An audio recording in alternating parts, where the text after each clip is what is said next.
Alome mingla bashin. Reorder question 38 hair sure reorder question ligo pelu phimale sura ko chichi lai ha no.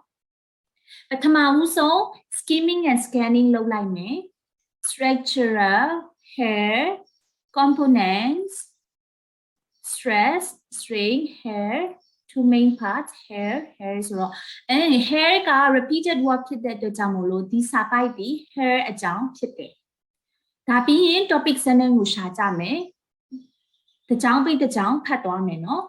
this structural change ဆိုတော့ this လို့ပြောတဲ့အတွက်ကြောင့်မို့ topic sentence မဖြစ်နိုင်တော့ဘူးဒီ change ဒါကိုရည်ညွှန်းထားတဲ့ pronoun ကိုသုံးတဲ့အတွက်ကြောင့်မို့လို့ဒါမဖြစ်နိုင်တော့ဘူး the combination of these two components ဒီမှာလဲ these ဆိုတာပါတယ်ဘယ်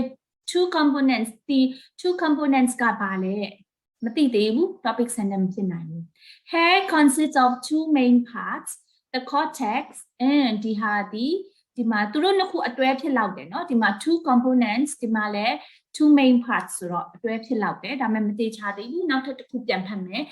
and as the hair is stretched ဆိုတော့ဒီမှာ and နဲ့ဆက်တဲ့ topic sentence မဖြစ်နိုင်ဘူး the metric is sensitive to the speed ဆိုတော့ metric အကြောင်းပဲပြောထားတယ်ဆိုတော့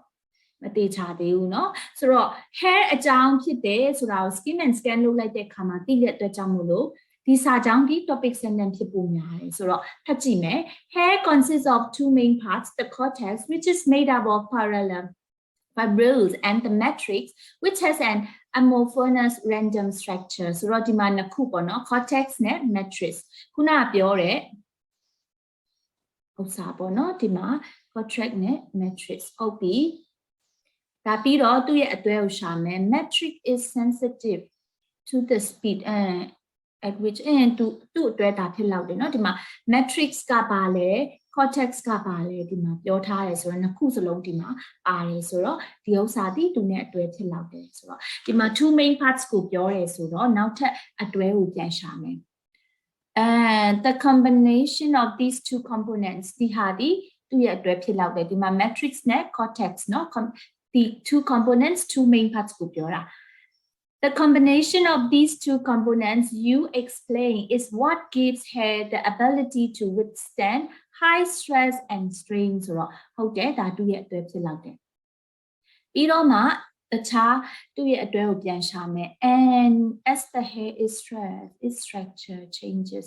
ဒီမှာလဲ this structure change ဆိုတော့ဒါအရင်လာလောက်တယ်เนาะဒီမှာ structure changes လာပြီးမှ this ဆိုတာကိုပြန်ပြီးရည်ညွှန်းထားတယ်ဆိုတော့ဒီလိုဖြစ်လောက်တယ်အဖြစ်မှန်လားမမှန်လားစစ်ကြည့်မယ် okay အဖြစ်အကုန်မှန်သွားပါပြီဘယ်လိုစဉ်းစားပြီးမှဒီ reorder ကို reorder လုပ်ပြီးမှစာကြောင်းတွေကို reorder လုပ်ပြီးမှဖြည့်တယ်ဆိုတာအတူတူလိုက်ပြီးမှကြည့်ချင်းအဖြစ်နားလည်မယ်လို့မျှော်လင့်ပါတယ်အားလုံးကိုလည်းကျေးဇူးတင်ပါတယ်ရှင်